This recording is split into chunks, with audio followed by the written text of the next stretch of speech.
It's a great day to be in real estate. This is Duanebeisner, sales manager and sales representative for ERA.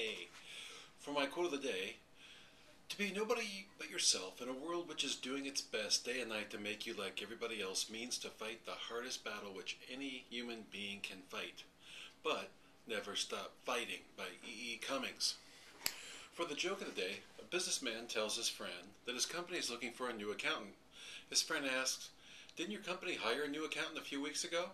The businessman replies, "That's the accountant we're looking for." Okay, so for the business tip of the day, it's usually very difficult to sell any new idea to friends, family, and coworkers because it's almost impossible for them to see the idea the same as you see it. This is especially true if your idea does not enrich them directly. Think about that. And now for the Darwin Award of the day. The city of Dinant in Belgium is the backdrop for this rare double Darwin Award. Two bank robbers attempting to make a sizable withdrawal from an ATM died when they overestimated the quantity of dynamite needed for the explosion. The blast demolished the building the bank was housed in.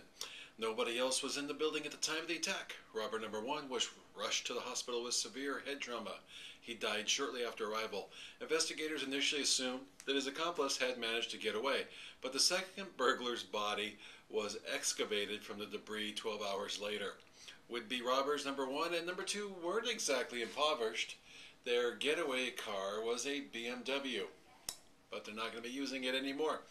For my social commentary, Congress is looking to extend jobless benefits, but employment crisis continues. Although Congress is on the verge of passing another emergency extension of jobless benefits this week, concern continues to grow over how long it could take to dig the country out of its current unemployment crisis.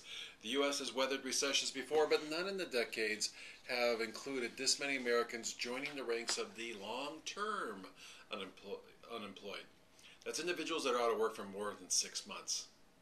That number is at its highest level since the government began keeping the statistics in 1948, according to the government.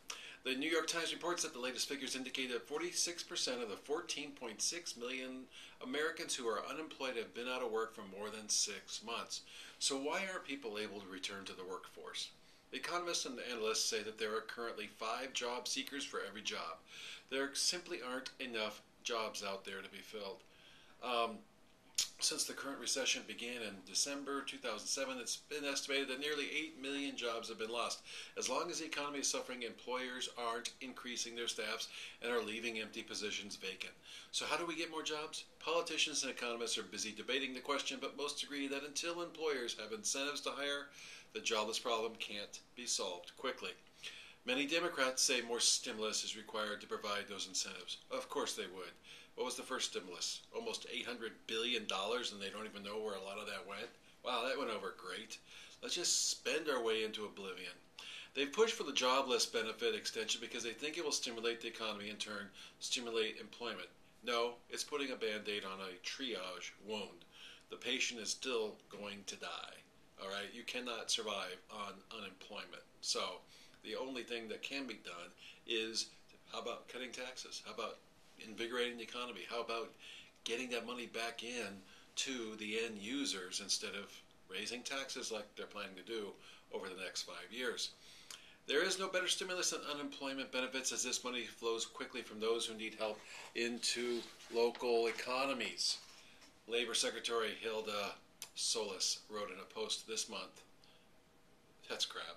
Come on, give me a break. It's not going to, you're making a fraction of what you make at your job. It's not enough to support your family. So it's not helping the local economies." But that suggestion irks many, including me, including most Republicans in Congress and some economists. Not only will increased unemployment benefits not stimulate the economy, they will at the same time lower the incentives for people to work by reducing the amount people are paid for working and increasing the amount people are paid for not working. Economist Arthur B. Laffer wrote for the Wall Street Journal, but statistics show that many unemployed people, including those not receiving benefits, are simply giving up their job searches.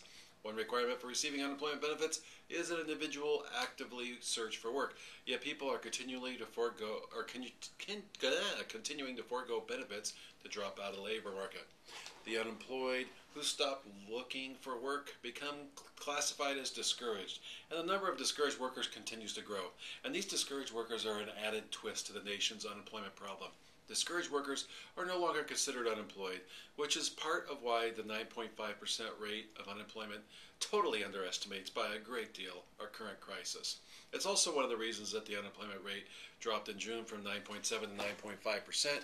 If you add the 1.2 million discouraged workers to the 14.6 million unemployed, you have 15.8 million out of work Americans. So when will it end?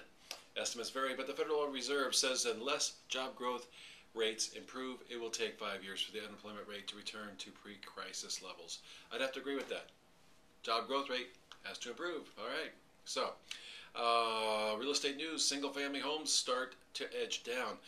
Today, Commerce Department reported that single-family home starts fell 0.7% in June, following still larger declines in both May and April to a seasonally adjusted annual rate of 454,000. Including multifamily housing, the government projects, there will be 549,000 new units built in 2010, a 5% decline from last year. At the height of the boom in 2006, builders started 1.47 million single-family homes, so roughly about a third of that this year. We're hovering at post-World War II lows, says Ivy Zellman, president of Zellman Associates, a research firm. Joblessness is dragging down housing, says Patrick Newport, an economist with HIS Global Insight. Without job growth, the housing market won't improve, he says. True. The slowdown is pushing up inventories, with California leading the way. For instance, inventories were up 33% in San Diego, according to data compiled by Johns Burns Real Estate Consulting. And finally, we talked about this briefly once before, but the BP spill takes a toll on coastal property. The value of coastal property along a 600-mile stretch from Louisiana to Clearwater, Florida, has taken a beating thanks to the BP oil spill. Property values will decline at least 10% over the next 7 years from the current $4.3 billion estimate, says Norm Miller, an economist at the University of San Diego and vice president of analytics at CoStar Group Incorporated. The number of transactions has really dropped off a cliff, he says. My personal opinion is until the beaches are cleaned up, and we are sure that they will stay clean, I don't think there will be people buying down there. Wow, another painfully obvious statement. Area practitioners say that not only are there fewer potential buyers, but deals that have been signed previously are falling apart. I understand. I'm in real estate myself. The market here is already depressed, declining from a peak of $400 a square foot in 2005 to about half of that even before the spill. So, all that leads me right into what I always say. This is the best buyer's market you and I will ever see. If you're thinking about buying or selling anywhere in the world, or anybody you know, give us a call at ERA. We can help you anywhere in the world. This is Duanebeisner signing off. Happy trails to you as always. Proud to be an American.